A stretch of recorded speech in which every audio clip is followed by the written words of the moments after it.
18 अप्रैल 1912 America की New York में रात के 9:30 बजे घनघोर बारिश में करीब 40,000 लोग दिल थामे हुए किसी का इंतजार कर रहे थे। यह वो काली रात थी जब न्यूयॉर्क में दर्द का सैलाब आने वाला था। 3 दिन से ये लोग टकटकी लगाए एक जहाज का इंतजार कर रहे हैं जिसका नाम है कारपैथिया।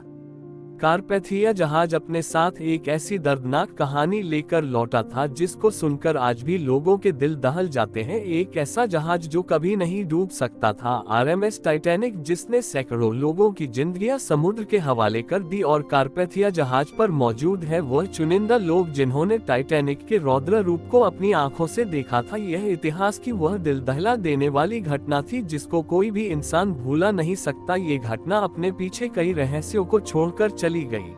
10 अप्रैल 1912 को जब टाइटैनिक ब्रिटेन के साउथहैम्पटन से न्यूयॉर्क जाने के लिए अपनी पहली यात्रा के लिए तैयार था, तब वहां पर एक अलग ही माहौल था क्योंकि लोगों ने टाइटैनिक के बारे में इतना सुन रखा था कि वह टाइटैनिक की विशालता और उसकी सुंदरता को देखने के लिए उमड़ पड़े। ऐसा माना जाता है कि करीब 1 लाख से भी ज्यादा लोग टाइटैनिक की भव्यता को देखने के लिए आए थे। और इतनी भीड़ टाइटैनिक को देखने क्यों ना आती, क्योंकि टाइटैनिक था ही इतना भव्य। यह जहाज 269 मीटर लंबा था और इसकी ऊंचाई करीब 53 मीटर थी, जो कि एक 8 मंजिला ऊंची इमारत से भी ज्यादा ऊंचा था। ये जहाज बाहर से देखने में जितना भव्य लगता था उससे ज्यादा आलीशान तो यह अंदर से था। यह इतना लग्जरियस जहाज था कि इसमें 2 बड़े बड़े ground stairs, heated swimming pool, restaurant, library, Turkish bath, electric bath और बार्बर शॉप इत्यादि थी। ऐसा मानो कि टाइटैनिक एक चलता फिरता लग्जरियस होटल था जिसमें हर तरह की सुविधा मौजूद थी। टाइटैनिक लग्जरी के मामले में तो खास था ही, लेकिन एक और बात टाइटैनिक को खास बनाती वह थी टाइटैनिक की सेफ्टी। यह उसे समय दुनिया का सबसे बड़ा सैफ और मजबूत जहाज था। टाइटैनिक को इस तरह से बनाया गया था कि इसका दूसरा नाम ही अनसिंकेबल था, मतलब कभी न डूबने वाला जहाज। और देखा जाए तो टाइटैनिक था भी एक ऐसा जहाज जो कभी नहीं डूब सकता था, क्योंकि इसको बनाया ही कुछ इस तरह गया था। इसमें डबल बॉटम हल का इस्तेमाल किया गया था। दरअसल हल जहाज के इस बाहरी आवरण को बोला जाता है जो जहाज को मजबूती देता है। ये स्टील का बना एक मजबूत स्ट्रक्चर होता है। इसे आप जहाज की रीढ़ की हड्डी भी बोल सकते हैं। यह जहाज की मैनन बॉडी होता है। टाइटैनिक का यह हल वैसे तो मजबूत था, लेकिन इसे और ज्यादा सेफ बनाने के लिए टाइटैनिक के इस निकले वाले हिस्से यानी बॉटम में डबल हल का इस्तेमाल किया गया था।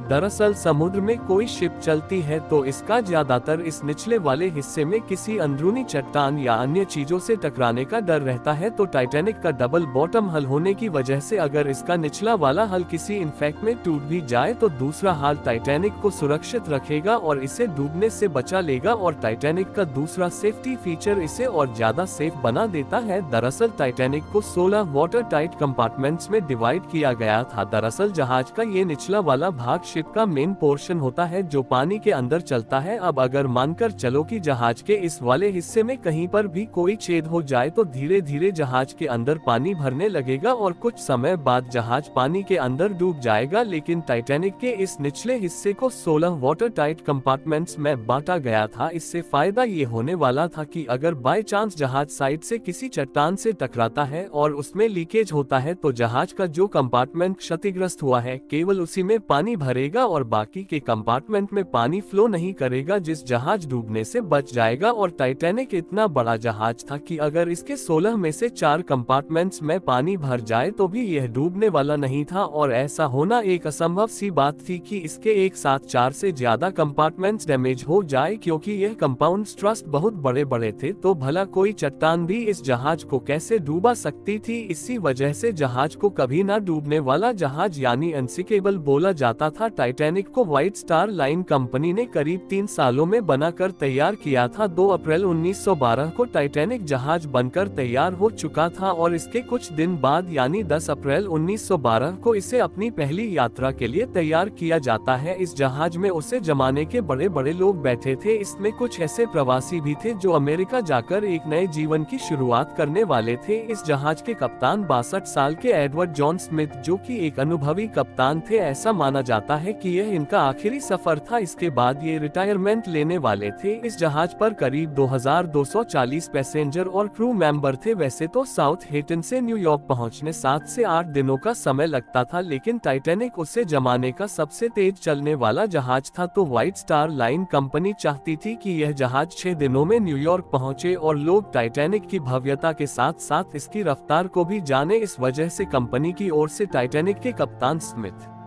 को जहाज को फुल स्पीड से चलने के इंटरेक्शन मिले हुए थे। टाइटैनिक को बने हुए अभी ज्यादा समय नहीं हुआ था और न ही टाइटैनिक के सेफ्टी टेस्ट और ट्रायल हुए थे, लेकिन फिर भी टाइटैनिक को एक लंबी यात्रा के लिए तैयार किया जा रहा था। इसका एक बहुत बड़ा कारण था दरअसल व्हाइट स्टार लाइन कंपनी की एक और सिर्फ थी ओलंपिक, जो देखने में तो टाइटैनिक की तरह ही थी, लेकिन वो इससे थोड़ी छोटी थी। इस वजह से ओलंपिक शिप को टाइटैनिक की बहन बोला जाता था। मार्च 1912 को ओलंपिक शिप में खराबी आ गई थी। इस वजह से ओलंपिक इमरजेंसी में बंदरगाह पर रिपेयर होने के लिए आए। अब ये शिप कितनी बड़ी होती है कि इनको रिपेयर होने में कई महीनों का समय लग जाता है, तो इस वजह से व्हाइट स्टार लाइन कंपनी का बिजनेस इन महीना में बंद पड़ जाता। तो कंपनी ने अपने बिजनेस को जारी रखने के लिए अगले ही महीने यानी अप्रैल में अपनी नहीं सिर्फ शिप टाइटन टॉनिक को लॉन्च करने का फैसला किया। अब क्योंकि यह टाइटैनिक की पहली यात्रा थी, जिस वजह से टाइटैनिक के क्रू में कुछ अनुभवी लोगों का होना भी जरूरी था। इस वजह से टाइटैनिक के कुछ क्रू मेंबर को हटाकर ओलंपिक के कुछ क्रू मेंबर को टाइटैनिक के क्रू में शामिल किया गया। टाइटैनिक का एक ऑफिसर था डेविड ब्लेयर, इसको हटाकर इसकी जगह पर ओलंपिक के एक ऑफिसर को इसकी जगह पर ड्यूटी पर नियुक्त किया गया। तो डेविड ब्लेयर जब शिप को छोड़कर अपने घर जा रहा था तो वह गलती से अपने लॉकर की चाबी को भी अपने साथ ले आया और दुर्भाग्य से टाइटैनिक पर मौजूद इकलौता दबीन भी उसी लॉकर में बंद था। डेविड ब्लेयर के द्वारा की गई यह छोटी सी गलती आगे चलकर टाइटैनिक को डूबा देती है। आखिर वह घड़ी आ ही गई जब 10 अप्रैल 1912 को टाइटैनिक अपने पहले ऐतिहासिक सफर पर रवाना होता है। कैप्टन स्मिथ भली भांति जानते थे कि साल के इन महीनों में समुद्र में बहुत ज्यादा आइसबर्ग मिलते हैं। इस वजह से उन्होंने खतरे को भांपते हुए नॉर्दर्न रूट के सीधे रास्ते को छोड़ते हुए साउदर्न रूट के इस लंबे रास्ते को चुना। दरअसल आइसबर्ग समुद्र में मौजूद छोटे छोटे बर्फ के पहाड़ होते हैं। ये बर्फ के पहाड़ ग्लेशियर से टूटकर समुद्र की लहरों के साथ बीच समुद्र में आ जाते हैं। आप इस मैप को देखिए, इसमें ग्रीनलैंड से बर्फ के ये छोटे छोटे पहाड़ टूटकर इस रास्ते के द्वारा अटलांटिक ओशियन में पहुँचते हैं। तो यह वाला रीजन है, इसमें अप्रैल के महीने में बहुत ज्यादा आइसबर्ग टूटकर आते हैं। लेकिन अच्छी बात यह है कि इन आइसबर्ग को अटलांटिक ओशन में पहुंचते पहुंचते करीब 2 साल लग जाते हैं और अटलांटिक ओशियन तक पहुंचते पहुंचते वह आइसबर्ग पिघलकर समुद्र के पानी में विलीन हो जाते हैं। जो आइसबर्ग बहुत ज्यादा बड़ा होता है वही अटलांटिक ओशन के बीच में आ पाता है। तो कैप्टन स्मिथ में आइसबर्ग के खतरे को टालने के लिए इस रास्ते के बजाय इससे थोड़े दूर के रास्ते को चुना, जहां पर आइसबर्ग मिलने के चांसेस बहुत कम हो। यह वह समय था जब जहाज में आइसबर्ग इत्यादि को देखने के लिए ज्यादा कोई खास टेक्नोलॉजी नहीं होती थी। इस वजह से जहाज के सामने थोड़ी ऊंचाई पर यहाँ पर एक क्रोज नेस्ट होता है, इसे लुकआउट भी बोला जाता है। क्रोज नेस्ट में हमेशा 1 से 2 लोग दूरबीन लेकर बैठे रहते हैं, जो दूर तक सामने देखते रहते हैं कि जहाज के सामने कोई अड़चन तो नहीं है जिस जहाज टकरा जाए। और जब यह जहाज पानी में चलते तो ये सभी जहाज वायरलेस रेडियो के जरिए एक दूसरे को संदेश भेजते रहते हैं कि कौन सी जगह पर क्या अड़चन है। जब टाइटैनिक आधे रास्ते पर पहुंच चुका था तब इसको कोरोनिया शिप से आइसबर्ग होने की पहली चेतावनी मिलती है। यह आइसबर्ग अभी टाइटैनिक से 1 दिन की दूरी पर था। टाइटैनिक पर सीनियर ऑफिसर जैक फिलिप्स इस वायरलेस रेडियो सिस्टम को ऑपरेट कर रहे थे और दूसरे जहाज के साथ संपर्क में बने हुए थे। 14 अप्रैल को दोपहर में टाइटैनिक को आइसबर्ग के होने की दूसरी चेतावनी मिलती है। वायरलेस ऑपरेटर जैक फिलिप्स इन चेतावनी के बारे में जहाज के कप्तान को आगाह करते हैं। टाइटैनिक के इस पहले सफर पर टाइटैनिक का मालिक जोसेफ ब्रूस भी था। जब कप्तान स्मिथ ने जहाज के मालिक ब्रूस को आइसबर्ग की मिलने वाली चेतावनी के बारे में बताया तो ब्रूस ने इन चेतावनियों को नजरअंदाज कर दिया, क्योंकि उसका मानना था कि समुद्र में आइसबर्ग मिलना एक आम बात है और जिस जहाज में वह बैठे हैं वह एक मजबूत और कभी ना डूबने वाला जहाज है। और ब्रूस इसमें नहीं चाहता था कि इन चेतावनी की वजह से जहाज की स्पीड कम हो और जहाज अपने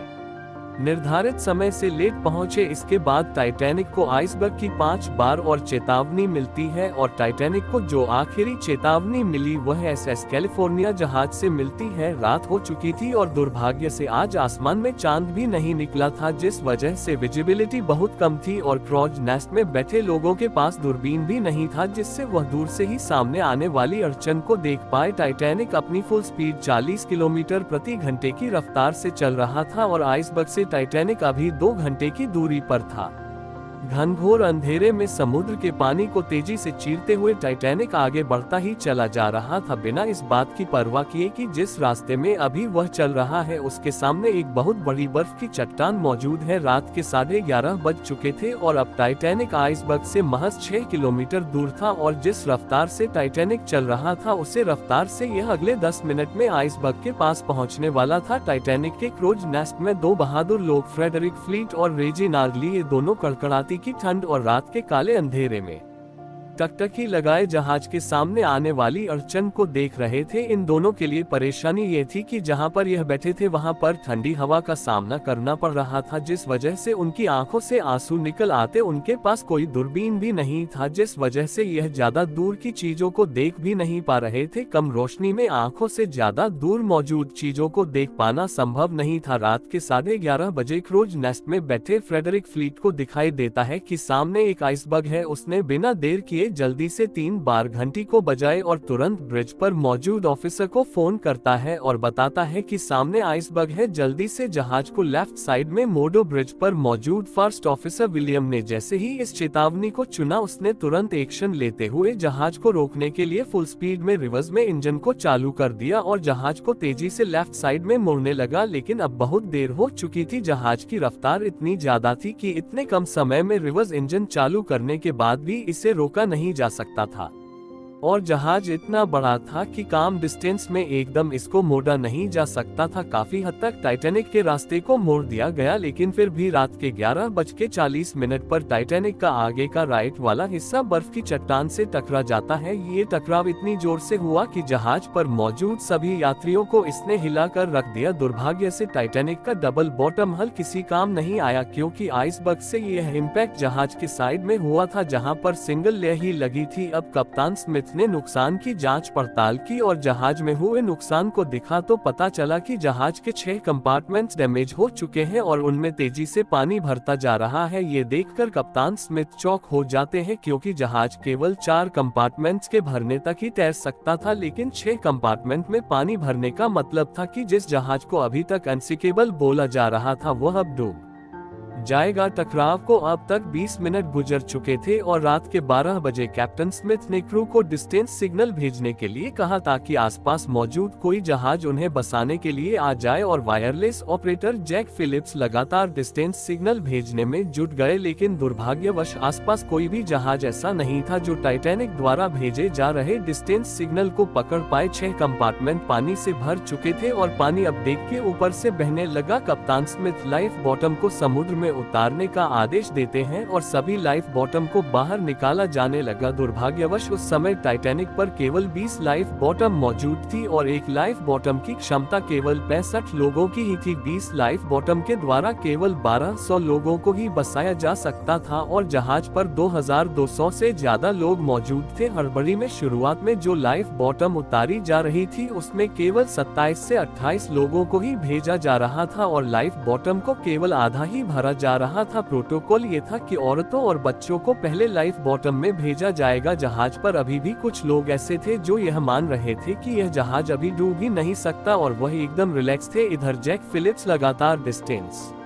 सिग्नल भेज रहे थे और सौभाग्य से इनका डिस्टेंस सिग्नल पास में मौजूद एक जहाज कारपेंथिया को मिलता है और 12:30 बजे कारपेंथिया जहाज से संदेश आता है कि वह टाइटैनिक पर मौजूद लोगों को बचाने आ रहे हैं। लेकिन बदकिस्मती ये थी कि कारपेंथिया जहाज अभी भी टाइटैनिक से करीब 107 किलोमीटर दूर था और कारपेंथिया अपनी फुल स्पीड पर भी चलता तब भी कारपेंथिया को टाइटैनिक तक पहुँचने में 4 घंटे का समय लगने वाला था। अब सवाल यह है कि क्या 4 घंटे तक टाइटैनिक सरवाइव कर पाएगा। जैसे जैसे टाइटैनिक के आगे के हिस्से में पानी भरता जा रहा था, वैसे वैसे जहाज आगे की ओर झुकता जा रहा था और पानी में धंसता चला जा रहा था। जब टाइटैनिक का टिल्ट बढ़ने लगा तो लोगों में अफरा तफरी मच गई। अब सबको समझ आ चुका था कि टाइटैनिक अब डूब जाएगा और सब लोग अपनी अपनी जान बचाने के लिए लाइफ बॉटम में चढ़ने के लिए अपनी अपनी जगह बनाने की कोशिश करने लगे। लाइफ बॉटम में फर्स्ट क्लास के लोगों को मसाने में ज्यादा प्रायोरिटी दी जा रही थी और 1:30 बजे जब जहाज से आखिरी लाइफ बोट को उतारा गया, उसके बाद भी जहाज पर 1500 से ज्यादा लोग बचे थे। चारों ओर खौफ का माहौल था। जो लोग तैर सकते थे वह समुद्र के पानी में छलांग लग रहे थे, लेकिन इस समय तो समुद्र भी बेरहम दिख रहा था। समुद्र का पानी 2 डिग्री सेल्सियस तक ठंडा था। कितने ठंडे पानी में कोई भी व्यक्ति ज्यादा से ज्यादा 15 से 30 मिनट तक ही जिंदा रह सकता था। कुछ लोगों ने तो मौत को स्वीकार कर लिया और वह मौत को गले लगाने के लिए तैयार थे, लेकिन इधर जहाज के क्रू मेंबर अभी भी मदद की आस में डिस्टेंस सिग्नल भेजे जा रहे थे। आसमान में प्लेयर्स चला रहे थे ताकि आसपास मौजूद किसी जहाज का ध्यान उनकी ओर जाए और वह उनको बसा ले, लेकिन कोई भी जहाज उनको बेसन के लिए नहीं आता। टाइटैनिक में पानी भरने की रफ्तार बढ़ती जा रही थी और टाइटैनिक बहुत तेजी से डूबने लगा। टाइटैनिक का आगे का भाग पूरी तरह से पानी के अंदर घुस चुका था और पिछला वाला हिस्सा पानी से ऊपर उठने लगा। अब जहाज के कप्तान स्मिथ ने क्रू को भी बोल दिया कि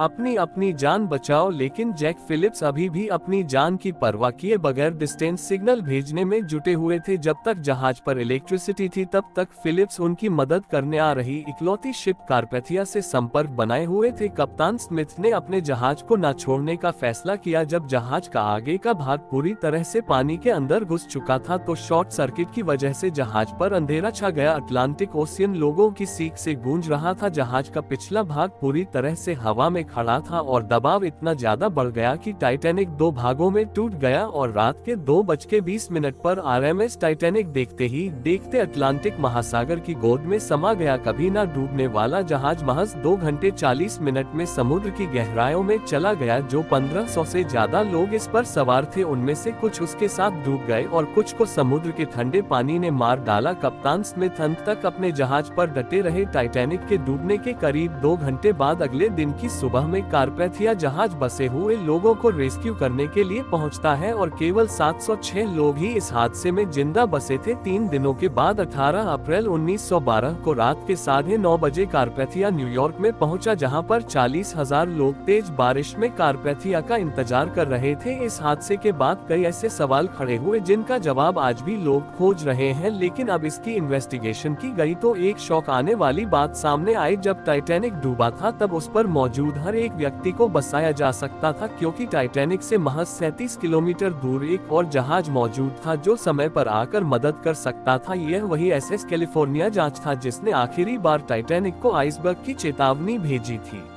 लेकिन ऐसी क्या वजह थी कि एसएस कैलिफोर्निया जहाज टाइटैनिक की मदद के लिए नहीं गया, जबकि उन्हें होराइजन में आसमान में छोड़ी जाने वाली प्लेयर्स भी दिखाई दे रही थी। तो इन्वेस्टिगेशन में पता चला कि समुद्र में आइसबर्ग के खतरों को देखते हुए कैलिफोर्निया जहाज ने रात में आगे न बढ़ने का फैसला किया और उन्होंने रात में अपने वायरलेस रेडियो को भी बंद कर दिया था, जिससे उनको टाइटैनिक का कोई भी डिस्टेंस सिग्नल रिसीव ही नहीं हो पाया। जब एसएस कैलिफोर्निया के क्रू ने टाइटैनिक से उड़ने वाले रॉकेट और प्लेयर्स को देखा तो उन्होंने कैलिफोर्निया के कप्तान स्टैनले लॉर्ड को इस बात की जानकारी दी। स्टैनले लॉर्ड ने अपने क्रू को मोर्च लैंप से टाइटैनिक को संकेत भेजने को कहा और एसएस कैलिफोर्निया का क्रू मोर्च लैंप से टाइटैनिक को सिग्नल भेजता रहा, लेकिन शायद टाइटैनिक पर इतनी हड़बड़ी मची हुई थी कि किसी ने एसएस कैलिफोर्निया से आ रहे मोर्स सिग्नल को नहीं देखा। दरअसल उस समय इस तरह की लैंप से डैसे और डॉट्स के द्वारा एक दूसरे जहाज से संपर्क के लिए मुर्स कोड का इस्तेमाल किया जाता था। काश कैलिफोर्निया जहाज का रेडियो ऑन होता तो शायद उसे दुर्घटना में इतनी जाने ना जाती। टाइटैनिक के हादसे को हुए साल दर साल गुजरती जा रही थी, लेकिन एक सवाल जो लोगों को परेशान किया जा रहा था कि आखिर वह जहाज जिसे कभी ना डूबने वाला जहाज बोला था वह कैसे डूब गया। इस सवाल का जवाब तभी मिल सकता था जब टाइटैनिक जहाज का मलबा मिले। खूब सारी खोजबीन की, लेकिन अंटार्कटिक महासागर ने टाइटैनिक को अपनी गोद में ऐसे छुपा रखा था कि उसका मलबा किसी को मिल ही नहीं रहा था। आरएमएस टाइटैनिक के मलबे को समुद्र की गहराइयों में ढूंढ ढूंढते ढूंढते 70 साल से भी ज्यादा का समय गुजर चुका था, तब जाकर सितंबर 1985 में पहली बार टाइटैनिक के मलबे की झलक देखने को मिली। अमेरिकन ओशिनोग्राफर रॉबर्ट बेलार्ड वह व्यक्ति थे जिन्होंने टाइटैनिक के मलबे को खोज निकाला था, और जब से टाइटैनिक का मलबा मिला है तब से लेकर आज तक इस पर कई बार खोज भी होती रही है, लेकिन टाइटैनिक के मलबे पर की गई शोधों ने इस बात की गुत्थी को सुलझा दिया कि यह अनसिंकेबल जहाज आखिर क्यों और कैसे डूबा। ओशियानोग्राफर के होश उड़ गए जब उन्होंने टाइटैनिक के मलबे को देखा, क्योंकि टाइटैनिक समुद्र के बॉटम में 2 हिस्सों में टूटा पड़ा है। जहाज का आगे का हिस्सा बहुत ही अच्छी कंडीशन में है, लेकिन पिछला वाला हिस्सा कितनी बुरी कंडीशन में है कि उसको देखकर ऐसा लगता है कि यह टाइटैनिक का दूसरा भाग है ही नहीं, और पिछला वाला हिस्सा फ्रंट वाले हिस्से से करीब 2000 फीट की दूरी पर है। काफी खोजबीन के बाद पता चला कि जब टाइटैनिक को बनाया गया था तब इसमें टाइटैनिक के हल को मजबूती देने के लिए रिवेट्स लगाई गई थी। वह स्टील की नहीं बल्कि कास्ट आयरन की थी। यहाँ पर कंपनी ने जहाज को बनाते हुए कॉस्ट कटिंग करने की कोशिश की। अब चूंकि कास्ट आयरन स्टील से नरम होता है, इस वजह से जिस जगह पर आइसबर्ग टाइटैनिक की बॉडी से टकराया उस जगह के परिवेश प्रेशर बढ़ने की वजह से खुल गए और आपस में जुड़ी प्लेट्स अपनी जगह से खिसक गई, जहां से पानी को अंदर घुसने का रास्ता मिल गया। आज टाइटैनिक का मलबा समुद्र की गहराइयों में वातावरण से लड़ाई लड़ते हुए अपने अस्तित्व को खोता जा रहा है, और ऐसा माना जाता है कि आने वाले कुछ सालों में समुद्र से टाइटैनिक के ये निशान भी गायब हो जाएंगे। टाइटैनिक की यह घटना सच में एक दिल दहला देने वाली घटना थी।